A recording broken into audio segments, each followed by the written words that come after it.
Yogesh ji, budget में काफ़ी अच्छाइयाँ हैं और इंफ्रास्ट्रक्चर पर बहुत जोर दिया गया है। इंफ्रास्ट्रक्चर विकास का एक आधार है, लेकिन जैसी कि उम्मीद थी कि कोरोना काल के बाद जो लोग रोज़गार के क्षेत्र में नौकरी पेशा लोग हैं या सर्विस सेक्टर के लोग हैं, उनको कुछ करों में रियायत की ज़रूरत थी, क्योंकि आर्थिक ढांचा चरमराया है, पारिवारिक ढांचा भी अर्थव्यवस्था के कारण प्रभावित हुआ है लोगों का। तो एक तो करों में कोई परिवर्तन विशेष देखने को नहीं मिल रहा है। क्या ये एक कमी के रूप में देखते हैं या करों का ढांचा ज्यों का त्यों रखना उचित लगता है आपको?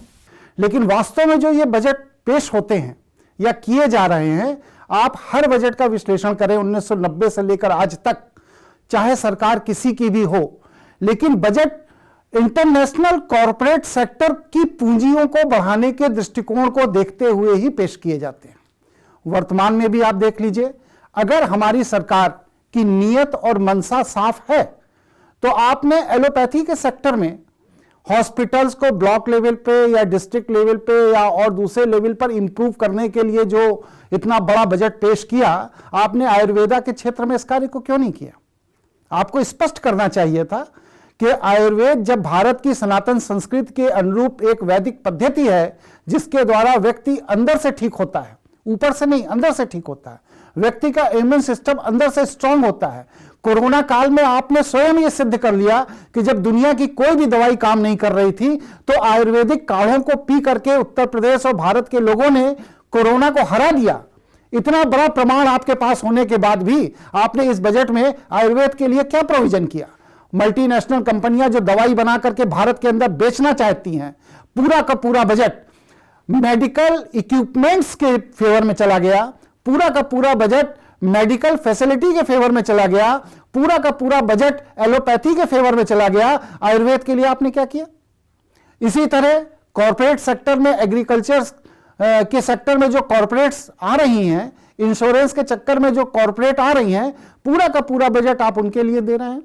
करों के बारे में भी जरा स्पष्ट कीजिए योगेश जी कि जो कर का ढांचा है वो क्या लिमिट उसकी और बढ़नी चाहिए थी, छूट अधिक मिलनी चाहिए थी? जो 5 लाख रुपए तक की लिमिट है छूट की, उसको और अधिक, जो छोटे सर्विस वाले लोग हैं जिनकी आय कम है, तो उनको कुछ राहत, मध्यम वर्ग को विशेष रूप से करों में राहत दी जानी चाहिए थी, ये ऐसा लगता है।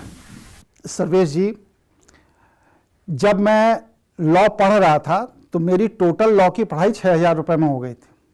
आज मेरी बेटी लॉ कर रही है, 6 लाख रुपए में लगा चुका हूं, अभी पढ़ाई पूरी नहीं हुई।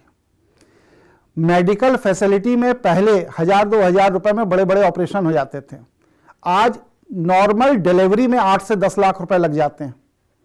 तो उस स्थिति में आप एक मध्यम वर्ग के व्यक्ति से, जिसके खर्चे पूर्व के मुकाबले वर्तमान में 1990 के मुकाबले 2021 में 25 से 30 गुना बढ़ गए हैं, आय के स्रोत बिल्कुल नहीं है, तो उसमें यह लिमिट निश्चित तौर से कम 20 लाख रुपए तक होनी चाहिए। अगर 20 लाख रुपए की लिमिट नहीं है और किसी भी व्यक्ति के 2 बच्चे हैं, शहर में किराए के मकान पर रहता है, परिवार में बूढ़े माँ बाप मेडिकल फैसिलिटी के आधार पर जिंदा हैं, तो उस व्यक्ति की जो भी इनकम है वह पूरी की पूरी इनकम उसमें चली जाती है। उसके लिए कोई प्राविधान किसी भी तरह का इस बजट के अंदर नहीं किया गया है। मेरी राय यह है कि जो 5 लाख तक इन्होंने छूट देने की व्यवस्था की है, इसको कम से कम 20 लाख रुपए दिया जाना चाहिए छूट तक, तब जाकर के मध्यम वर्ग को राहत मिलेगी, इससे नीचे राहत नहीं मिलेगी। उसमें एक ये भी है कि किसान का संबंध सीधा कंज्यूमर से हो सकता है उसमें, लेकिन उसका तो व्यापक विरोध हो रहा है पूरे। नहीं, ऐसा नहीं है, ऐसा नहीं है सर्वेश जी। विरोध उस विषय का नहीं हो रहा है, विरोध इस विषय का हो रहा है कि एग्रीकल्चर पर कॉर्पोरेट का कंट्रोल क्यों लाया जा रहा है। अब आज स्थिति यह है कि मैं किसान हूं, मेरे पास जमीन है, मैं चाहे उसमें अदरक पैदा करूं, चाहे उसमें लहसुन पैदा करूं, चाहे उसमें चावल पैदा करूं, ये मेरा डिस्कशन है। लेकिन जब कॉर्पोरेट का कंट्रोल होगा तो उस स्थिति में अगले 20 साल, 25 साल, 30 साल, जितने साल का एग्रीमेंट हमारा किसी भी कॉर्पोरेट सेक्टर के साथ हो जाएगा, हमको उस कॉर्पोरेट की इच्छा पर चीजें पैदा करनी पड़ेंगी। भारत भुखमरी की कगार से अंग्रेजों के समय में बार बार जूझा। क्यों जूझा? क्योंकि यही कॉर्पोरेट कल्चर जो भारत में लाने का प्रयास किया जा रहा है, इसी कॉर्पोरेट कल्चर के तहत पूरे भारत में नील की खेती की जाती थी, कपास की खेती की जाती थी, अनाज की खेती नहीं होती थी। आज हम लोग फिर उसी तरफ बढ़ रहे हैं।